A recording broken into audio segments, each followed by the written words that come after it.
Very good morning, dear students. In today's video, we will discuss about the reproductive health and STD. STD means sexually transmitted disease. No. Reproductive health means the health of reproductive system.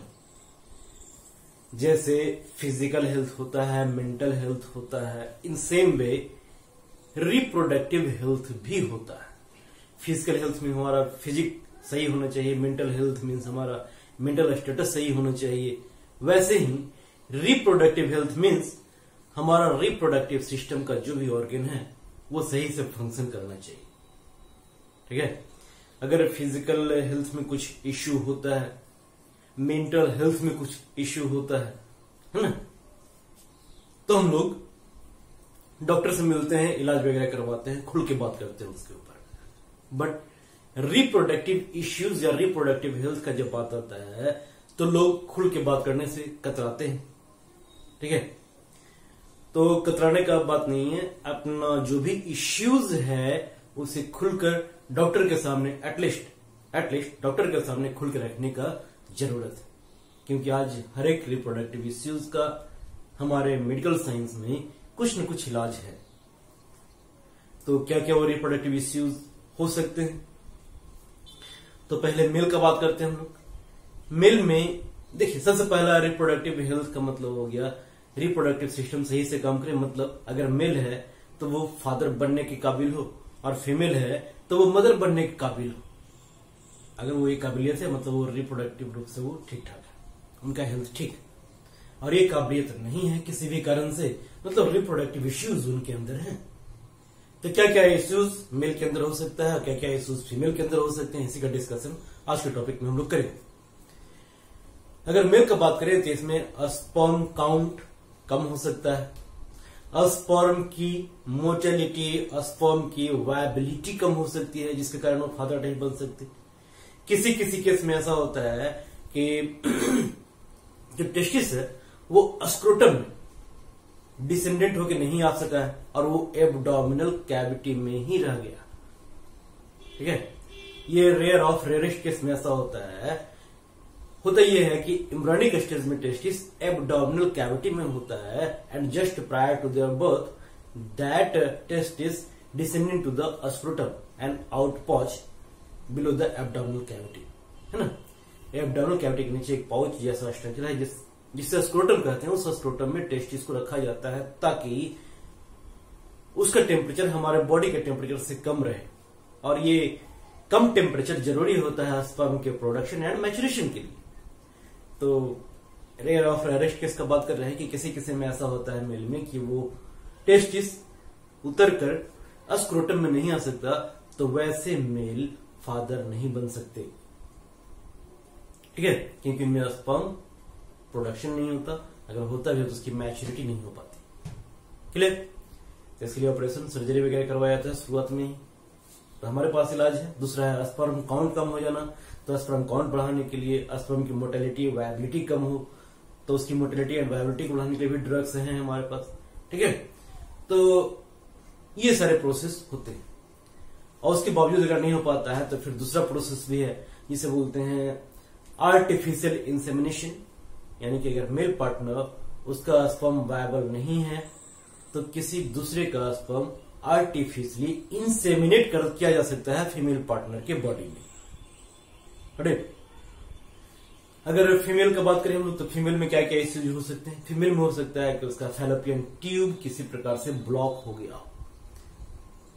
ठीक है, अगर fallopian tube block हो गया तो एक तो release होता है, ओवम रिलीज होता है फीमेल की बॉडी में, बट उसका फर्टिलाइजेशन नहीं हो पाता फैलोपियन ट्यूब ब्लॉक होने के कारण। राइट? तो इस केस में इन विट्रो फर्टिलाइजेशन करवा के इम्प्लांटेशन करवाया जा सकता है। एक और केस ऐसा हो सकता है कि वो फीमेल है, उसका यूटरस कैपेबल नहीं हो बर्थ बियरिंग के लिए, चाइल्ड बियरिंग के लिए। तो इन दैट केस सरोगेसी या सरोगेट मदर का एक एग्जांपल है जिसके थ्रू, है ना, उसी कपल्स के बच्चे को, उसी कपल्स के एम्ब्रायो को किसी अदर फीमेल के यूट्रस में इम्प्लांट कर दिया जाता है।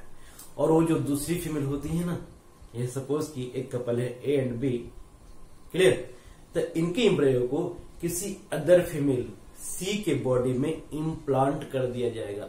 यहाँ पे जो सी होंगी that is called surrogate mother, और इस प्रोसेस को हम लोग सरोगेसी बोलते हैं।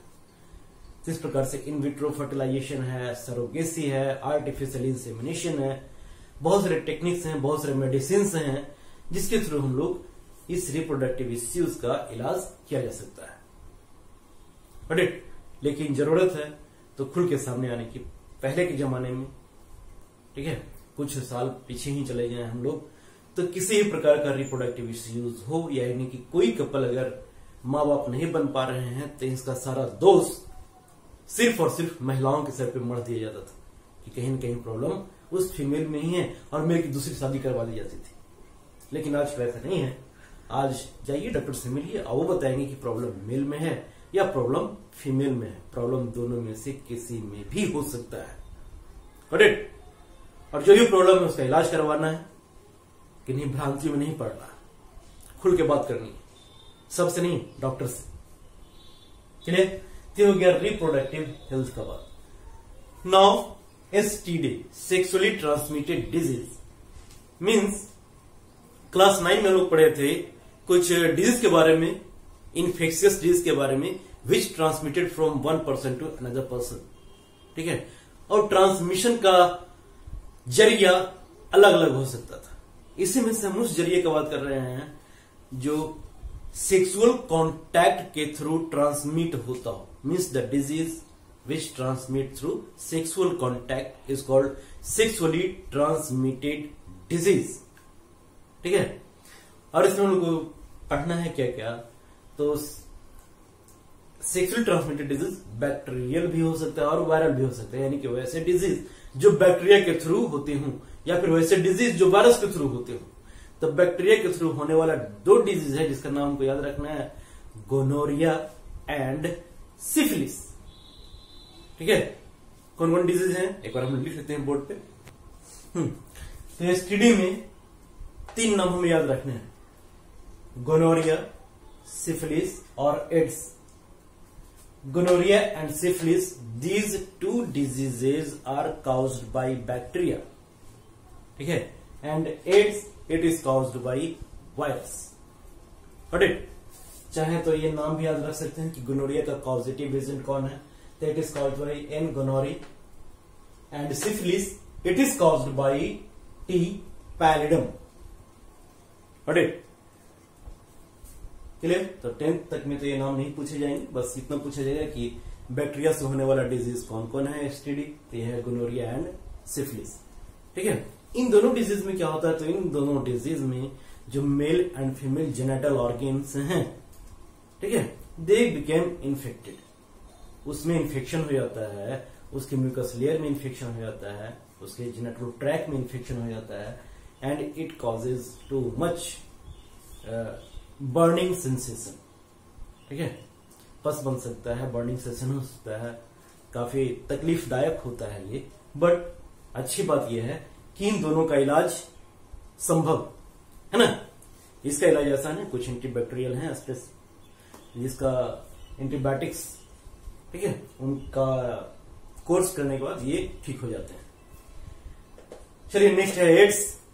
तो एड्स ये होता है HIV के थ्रू। तो इन दोनों का फुल फॉर्म है जो कि पूछा जाता है एग्जामिनेशन में। एड्स का full form, hope you know it, acquired immuno deficiency syndrome. यह है एड्स का फुल फॉर्म, याद रखना है इसको, acquired immuno deficiency syndrome. HIV का फुल फॉर्म भी पूछा जाता है, human immuno deficiency virus, human immuno deficiency virus, यह HIV का फुल फॉर्म। दोनों फुल फॉर्म पूछे जाते हैं तो हमको याद रखना है, क्लियर। एड्स एक लाइलाज बीमारी है आज की तारीख तक, till date it is incurable disease.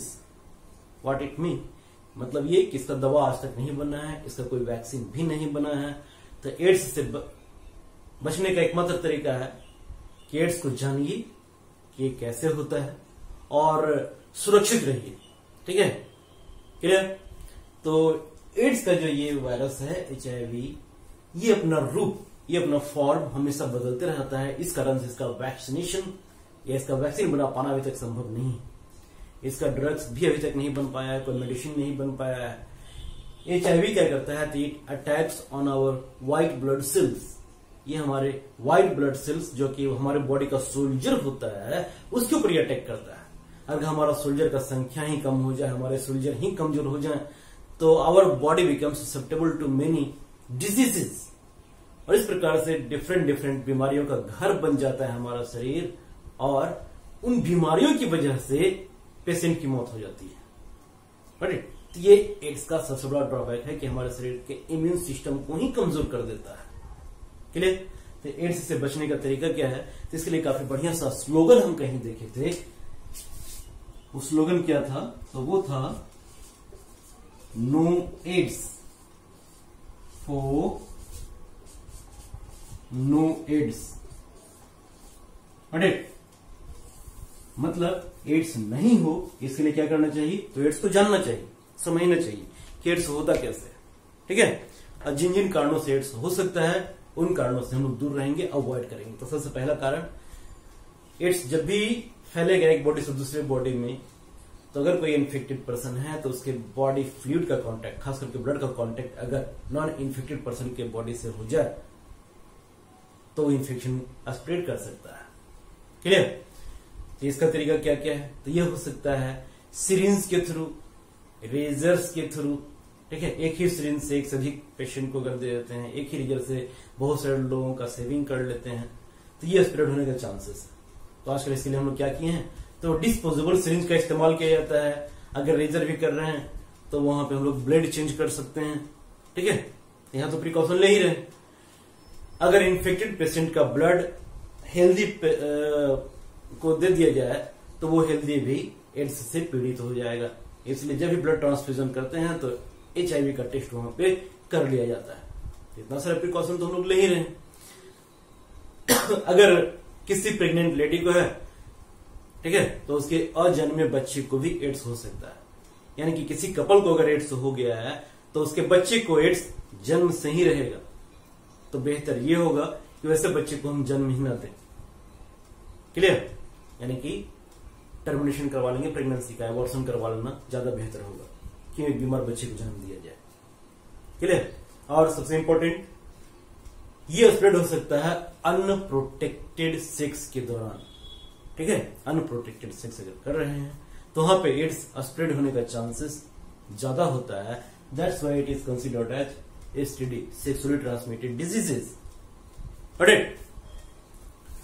तो वहां पे प्रोटेक्टेड सेक्स करना चाहिए। प्रोटेक्टेड सेक्स के लिए हम लोग कॉन्डोम का इस्तेमाल कर सकते हैं। और सबसे बढ़िया तरीका यह है कि मल्टीपल सेक्स पार्टनर से बचना चाहिए, मोनोगैमी अपनाना चाहिए। Monogamy means single partners. ठीक है, अपने पार्टनर के प्रति लॉयलिटी होनी चाहिए। राइट, यही सबसे बढ़िया तरीका है एड्स या HIV से बचने का। Right, hope you now you understand the reproductive health and the STD. Now we move to the next topic, family planning. Okay. Now the next topic, family planning. ठीक है, what does it mean?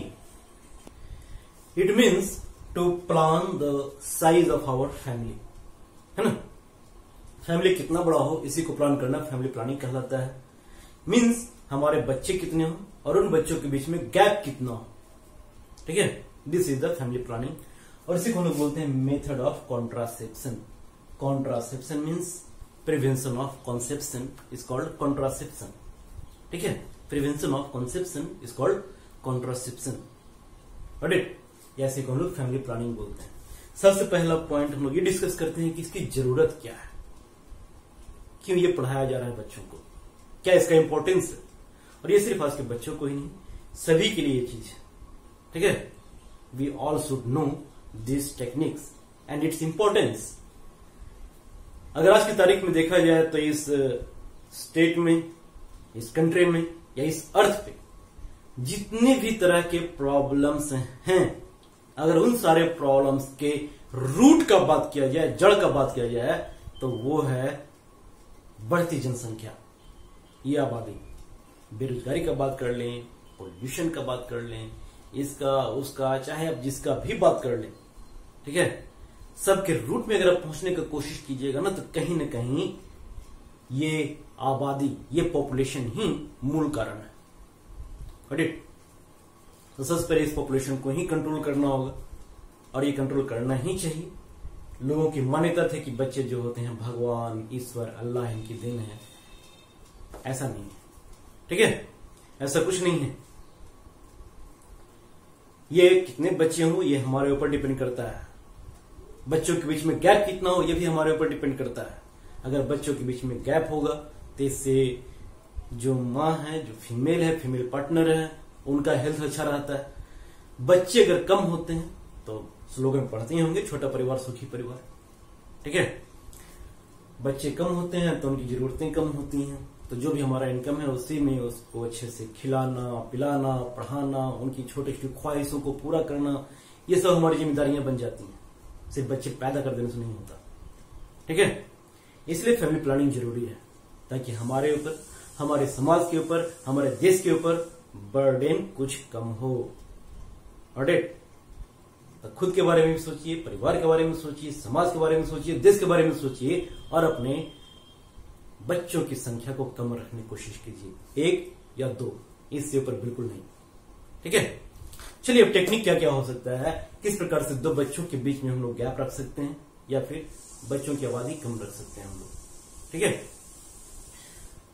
तो वो contraception का पहला method है natural method. Natural method में 2 तरीका अपनाया जाता है। पहला कि एक होता है सेट पीरियड, जब आपको मेंस्ट्रुअल साइकिल पढ़ाए थे फीमेल रिप्रोडक्टिव सिस्टम में, तो उस मेंस्ट्रुअल साइकिल में हम लोग देखे थे कि 14th डे, यानी कि मेंस्ट्रुअल साइकिल्स के 14th डे, जिस दिन फर्स्ट पीरियड आया था उसके 14th डे में ओव्यूलेशन होता है, ठीक है। तो अगर ओव्यूलेशन के दौरान इंटरकोर्स हो, कॉपुलेशन हो, तो प्रेग्नेंट होने का चांसेस ज्यादा होता है, ठीक है। और उस ओवम का लाइफ स्पैन 24 से 48 आवर्स होता है, यानी कि 16वें 17वें दिन तक मैक्सिमम। तो अगर इन दौरान अनप्रोटेक्टेड सेक्स से बचा जाए तो ये नेचुरल मेथड है, उसके आगे पीछे आप कर सकते हैं, ठीक है। दूसरा तरीका होता है withdrawal of penis during ejaculation, ठीक है। ड्यूरिंग इजैकुलेशन पेनिस को विड्रॉ कर लिया जाता है, और इस प्रकार से सीमेन का डिस्चार्ज वेजाना के अंदर हो ही ना, तो फर्टिलाइजेशन का चांसेस काफी कम हो जाता है। तो यह नेचुरल मेथड, ठीक है। दूसरा है barrier method. Barrier method means हम लोग एक बैरियर लगा देंगे, किसी प्रकार का बैरियर, ताकि जो मेल और फीमेल गैमेट है उनका मिलन ही ना हो। इसमें से है कॉन्डोम, जिसका इस्तेमाल मेल करते हैं, ठीक है।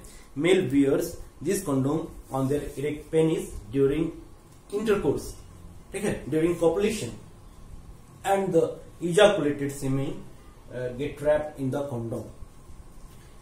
इन same way diaphragm, it is used by female. Diaphragm is set at the cervix of the female. Female के प्रोडक्ट सिस्टम में cervix हम लोग देखे थे, वेजाइना और यूट्रस का जो ओपनिंग था वहां पे cervix, उसी cervix के पास इस डायफ्राम को सेट कर दिया जाता है। अगर वहां पे डायफ्राम सेट है तो फिर सीमेन और ओवम का मिलन होगा ही नहीं, यानी कि ये दोनों मेथड जो है ये प्रिवेंट करते हैं मेल और फीमेल गैमेट के फ्यूजन को, ठीक है।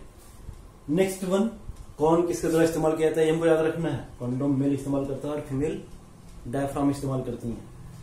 Chemical method, chemical method is completely used by the female, ये सिर्फ फीमेल ही इस्तेमाल करती हैं। और ये पिल 2 प्रकार के हो सकते हैं, एक है ओरल पिल, जिसे मुंह के द्वारा खाया जाता है, ठीक है। ये जो ओरल पिल होता है, इट कंटेन्स सम हॉर्मोन्स और it contains some medicine which disbalance the hormone level in the female body, due to which ovulation does not occur. यानी कि ओरल पिल के थ्रू हम लोग क्या कर रहे हैं, तो फीमेल में ओव्यूलेशन को ही रोक दे रहे हैं। ओव्यूलेशन होगा ही नहीं, यानी कि एग रिलीज होगा ही नहीं। जब एग रिलीज नहीं होगा तो फिर फर्टिलाइजेशन का चांस बिल्कुल नहीं है। एक होता है vaginal pill. Vaginal pill means some drugs, some chemicals are inserted inside the vagina during the intercourse, ठीक है। और ये जो वेजाइनल पिल्स होते हैं, दे they are generally spermicides. Spermicides means the chemicals which are able to kill the sperms. ठीक है, तो वेजाइनल पिल्स ये स्पर्म को किल करने का काम करता है, और ओरल पिल ये ओव्यूलेशन ही नहीं होने देता, और ये दोनों पिल्स का इस्तेमाल फीमेल ही कर सकती हैं। नेक्स्ट है IUCD, जिसे हम लोग जनरली कॉपर टी के नाम से जानते हैं मार्केट में। ठीक है, IUCD का फुल फॉर्म पूछा जाता है, याद रखना है, इंट्रा यूटेरियन कॉन्ट्रासेप्टिव डिवाइस। याद रखना है, इसको पूछा जाता है 1 नंबर में, इंट्रा यूटेरियन कॉन्ट्रासेप्टिव डिवाइस। इसे कॉपर टी के नाम से मार्केट में काफी पॉपुलर है। क्लियर? इसमें क्या होता है, तो या तो एक कॉपर का, स्टेनलेस स्टील का, या फिर प्लास्टिक का भी आजकल इस्तेमाल किया जाता है। ये एक लूप होता है टी शेप का, जिसे यूट्रस में फिट कर दिया जाता है सर्जरी के थ्रू। छोटा सा सर्जरी है, चीरफाड़ नहीं होता है ऐसे ही। ठीक है, सर्जरी थ्रू जब इसे फिट कर दिया जाता है यूट्रस के वॉल में, then it prevents the implantation. ठीक है, क्योंकि ये जो लूप होता है ये यूटेरियन वॉल में म्यूकस क्रिएट करता रहता है। कुछ केमिकल इसमें लगे होते हैं जो म्यूकस बनाने का काम करता है। वो म्यूकस इतना ज्यादा बनता है कि यूट्रस का वॉल काफी चिकना हो चुका है। अब अगर फर्टिलाइजेशन हो भी गया है और वो एम्ब्रायो अगर इम्प्लांटेशन के लिए यूट्रस के पास आता भी है, तो यूट्रस का वॉल में वो चिपक नहीं पाता, यानी कि इम्प्लांटेशन नहीं हो पाता। इस प्रकार से IUCD प्रिवेंट्स द इम्प्लांटेशन। इसका एक ड्रॉबैक क्या है, तो कहीं बार फीमेल का बॉडी इसको कम्प्लीटली एक्सेप्ट नहीं करता और काफी इरिटेशन होता है फीमेल बॉडी के अंदर, कहीं बार ब्लीडिंग भी हो सकता है ना। और दूसरा ड्रॉबैक ये है कि ये IUCD कभी भी फीमेल बॉडी से रिलीज हो जाता है, निकल जाता है खुद ब खुद, और फीमेल को पता भी नहीं चलता।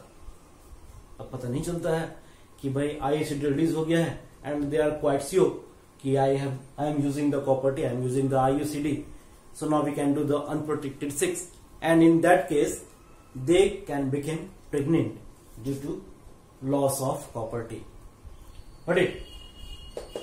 चलिए लास्ट में है सर्जिकल मेथड। ये सारे जिस मेथड का भी बात की, तो ये मेथड्स 2 बच्चों के बीच में गैप रखने का काम करता है। ठीक है, या फिर अगर बच्चे हम अभी नहीं चाह रहे हैं, बाद में चाह रहे हैं, तभी मेथड का इस्तेमाल करते हैं हम लोग। सर्जिकल मेथड का इस्तेमाल तब करते हैं जब हमारा कोर्स कंप्लीट हो चुका हो।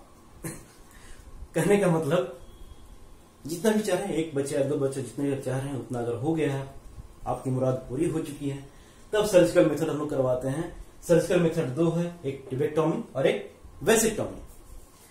टिबेक्टोमी में फैलोपियन ट्यूब को कट करके बांध दिया जाता है। तो फैलोपियन ट्यूब किसमें होता है, मेल में कि फीमेल में? फीमेल में, तो टिबेक्टोमी फीमेल में होगा। वेसिक्टोमी में वास्ट डिफरेंस, इसे कट करके बांध दिया जाता है। वास्ट डिफरेंस किसमें है, मेल में, तो वेसिक्टोमी होगा मेल में। तो यहां पे हमको ये दोनों वर्ड याद रखने होंगे, क्वेश्चन पूछे जाते हैं कि टिबेक्टोमी अकर्स इन मेल और फीमेल और both, vasectomy occurs in male, female और बोथ। तो वेसिक्टोमी होगा मेल में, टिबेक्टोमी होगा फीमेल में। बट टिबेक्टोमी में क्या कट किया जाता है, तो फैलोपियन ट्यूब। वेसिक्टोमी में क्या कट किया जाता है, तो वास्ट डिफरेंस। ठीक है, क्लियर? और ह्यूमन कपल में, ठीक है, तो इस प्रकार से हम लोग देखें different methods of family planning. इनमें से किसी का भी इस्तेमाल किया जा सकता है और करना चाहिए। ठीक है, और अपने फैमिली के साथ को जितना छोटा हो सके, जितना छोटा क्या, 1 या 2 बच्चों तक ही सीमित रखना चाहिए हम लोगों को। क्लियर? तो चलिए, इस प्रकार से हमारा ये टॉपिक कंप्लीट होता है। Hope you have enjoyed the video, hope you have learn something.